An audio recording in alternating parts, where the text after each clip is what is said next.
Hey guys, it is Friday here in West Virginia, so it's time for us to do our Free It Friday. And it's going to kind of be like a Mopar Monday because we're cracking open a few Mopars from Greenlight today. Uh, I think they are newer releases from the past, I don't know, 2 or 3 years. And they're mostly all Plymouths. There's one Dodge. It's a Charger, 70 Charger, and the others are Plymouths. One Cuda, one Roadrunner, and one GTX. So we have a variety for you guys today. Some B bodies and one E body. So, anyways, as I said, we brought you over here to the Mr. Norm's diorama instead of doing it from the scrapyard diorama all the time. Figured I'd bring you over here. And we're still waiting for the one person I told you about that I bought some cars from. Actually, all these cars that I'm unboxing now came from this particular hobby shop. And I also got a hitch and tow counting cars set with the Yanko Nova and the Yanko truck. Yeah, sorry, I had to break for a second. So, anyways, I was talking about that Yanko set that I got. When I opened it, the truck is missing the front bumper. And I contacted the seller, and he said he apologizes and that he would check and see if he had another one. But it's been 2 days now and still no response. So I don't know where this is going to go. He did have one posted online on his website, and I told him that. And he said, well, that's not always accurate. Sometimes I sell stuff in the stores, and I don't update the site. Okay.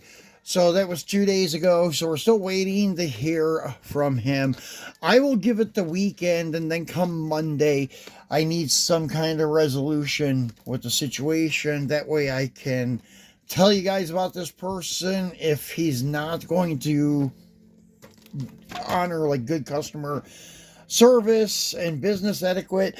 So you guys will know what you're dealing with. But if everything goes okay and he takes care of the issue, then I won't say a thing. But anyways, let's move along with this Mopar Friday unboxing. So the first one we have here is one that has been out for, I don't know, a couple of years, and I just kept ignoring it. I never got it. But it is a really nice version of the 70 Plymouth GTX. I just wish the Magnum 500s were chrome. But still, it's not bad. This reddish orange with the black top and black stripes looks really good. And it's from the show Mod Squad, which I've never seen in my life. And, well, it's actually been out for 5 years. It says 2020, so it's been out for a little while. And it's from the Greenlight Hollywood series, and this is series 29. So anyways, let's get it out. Take a look at it. Yeah, it doesn't tell you anything about the show. It just gives you that picture. And that really doesn't show you much either. It's just silhouettes of people. And then the title, Mod Squad. So, anyways, I mentioned before that I was only going to collect movie cars and stuff from the 80s, like in 90s, from my childhood and early adult life, but this one happens to be a Mopar, so it just kind of goes with the collection. And that's one bad thing. You can see kind of a nick in the wheel opening there. That's in the casting too. That's not in the paint. But it's not that severe, so it's not that big of a deal. It was only a $6 car, so it's not that big of an issue, but I hate seeing stuff like that. That's just telling you that in the future, it may get worse on later releases, because maybe the mold is going bad, like we're starting to see with the M2 Dodge truck. But outside of that, it looks pretty good. I didn't even notice that. I've had it out of the package for a couple days now and never even paid attention to that. But when I start really scrutinizing these cars while doing the video on them, then you pick up and notice a few other things. But still not that bad. And under the hood, yeah, it's lacking a lot of detail there. Greenlight used to do a lot better with their engines. These B bodies. The Plymouth ones had a decent sized motor too, with detail, but this one, it's in there, but it's lacking a lot of detail, unfortunately. The grill area is nice. It's got GTX in the grill, and your double headlights on each side, and then your front fog lights and such, the plate detail. And then same thing over here, looks pretty decent. Even this rear wheel opening looks a little out of whack. Not that bad though. That one's tolerable. And then you can see the GTX emblem on the scoop and the stripes coming out of the scoop going to the front fender, which is pretty cool. Nice detailed tail light area and the Plymouth badge on the rear panel. That's another reason I hate making videos over here, because of the fact that it wants to focus in on all the other stuff in the background, and the way the lighting is over here messes with it too. I know we have a lot in the background in the other one, but it's not like this. Now this casting, this one came out a little later. It's from 2021. This is from the Barrett Jackson 50th anniversary set, but it's Series 8. And this is a 1970 Plymouth Roadrunner. So same casting, just it is a different name, has different wheels on it and such. Pretty cool looking car. The black on black, triple black. So let's take a look on the back and see what it says. Now, it does give you a little write up here. In 1970 Plymouth Roadrunner, this triple black Roadrunner received a restoration finish in the spring of 2019 by a Mopar restoration expert. The period correct V-Code 440 6-barrel engine and 4-speed manual transmission were rebuilt as well.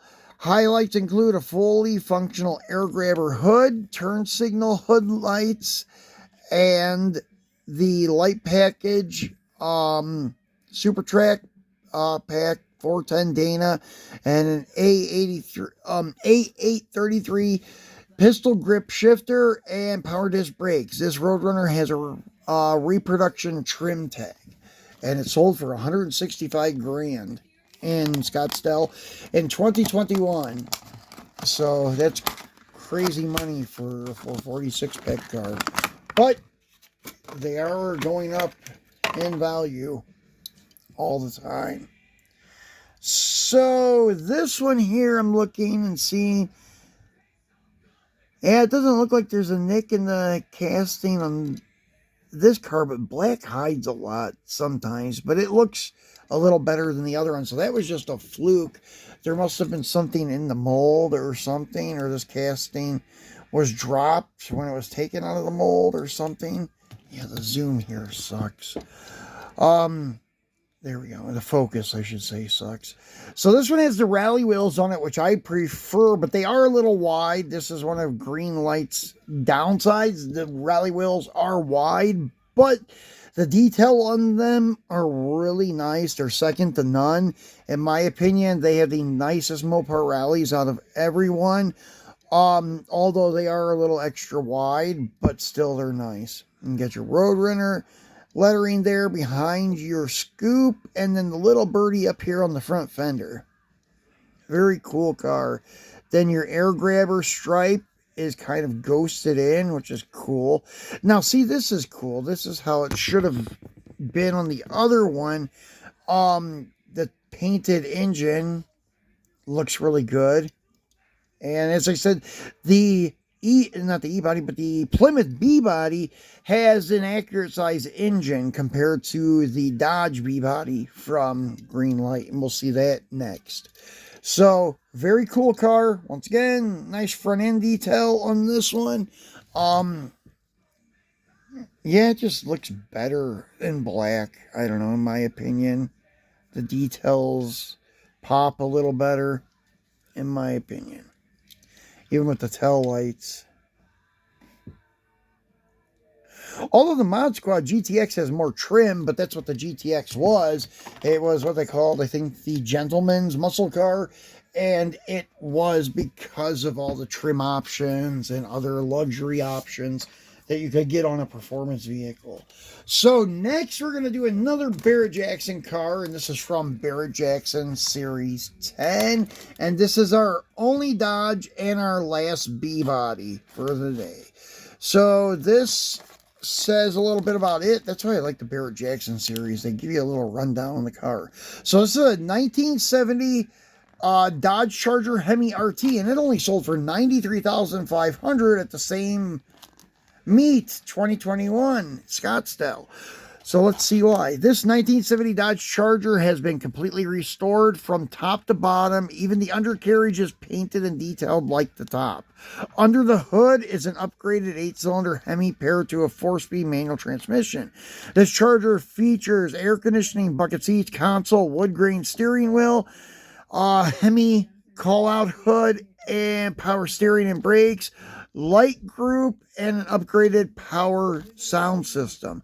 So most likely it's not a numbers matching Hemi car. That's why it went for 93 grand.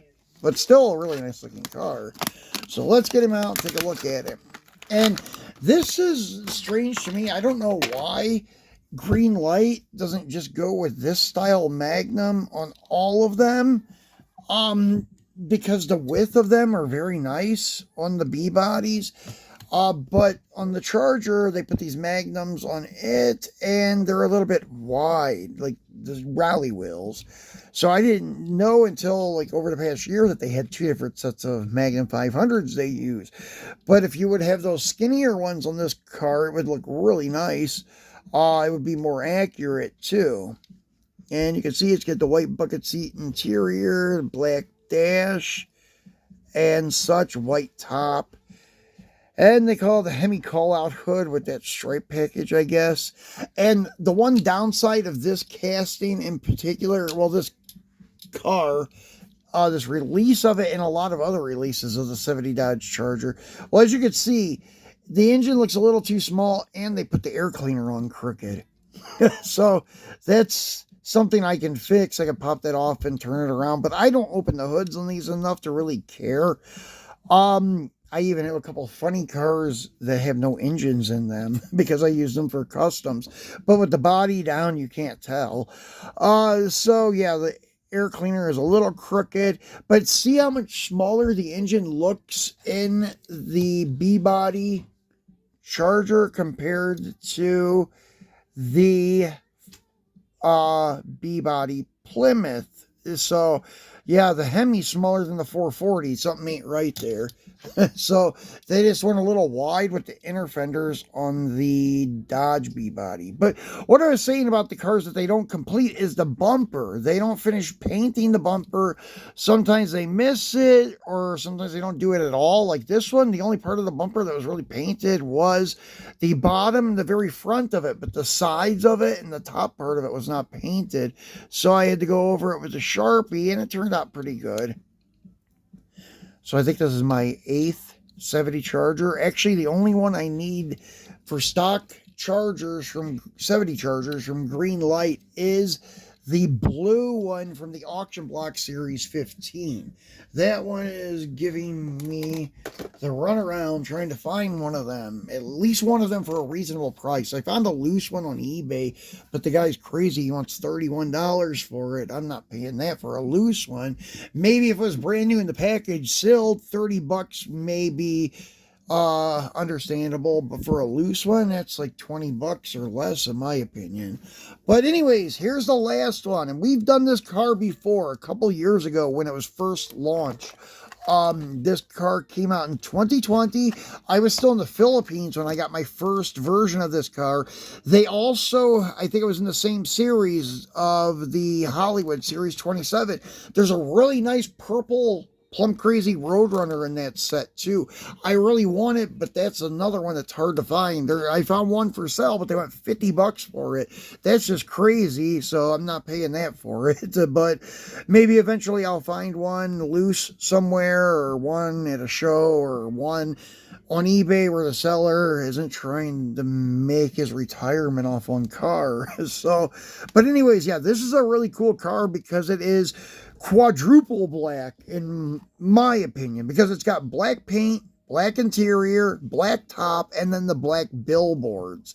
I guess the billboards could be considered part of the paint, but I don't know. To me, it's a different option, so it's quad black in my opinion, and it's got black painted bumpers and everything. It's a very cool looking car. So let's get it out and take a look at it.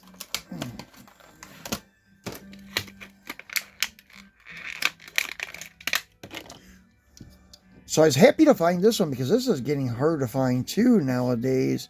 So, man, it's got a little speck on the roof. But anyways, very cool looking car with the black bumpers and the black top with the rear window louvers, the going. This thing is just highly optioned with a lot of trim options and such. Very cool looking car. It is a 340 small block car, but that's okay. It's still cool.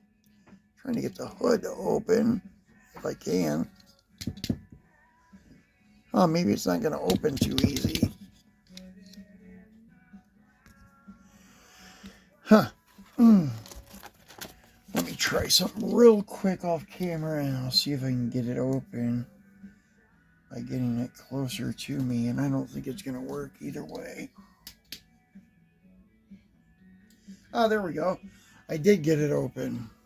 All right. So, nice detail with the engine on this one.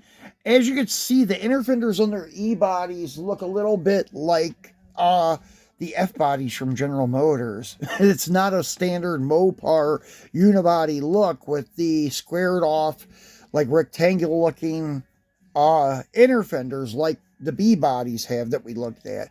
This has the radius, like, inner fender of like a Camaro or Chevelle, something like that.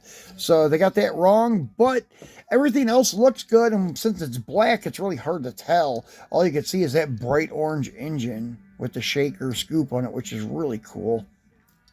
Love the 71s with the quad headlights and the Guild fenders. Pretty cool looking car. Beautiful detail on this one. I know some people complain about the top. Yes, it's not perfect in the B-pillar area, but still, it's a pretty nice looking car. I wish that Auto World would launch a E-body Plymouth. That way we would have both of them from them, maybe in the future. So that's it. There's our 4 for today, guys. I hope you enjoyed our Free It Friday. I'm not sure if we'll be doing anything else over the weekend. We'll see what happens, what we find at Walmart over the weekend, if anything. And then we will bring it to you here on Rod's Muscle Car Diecast. So thanks for watching, guys, and don't forget to give us a thumbs up.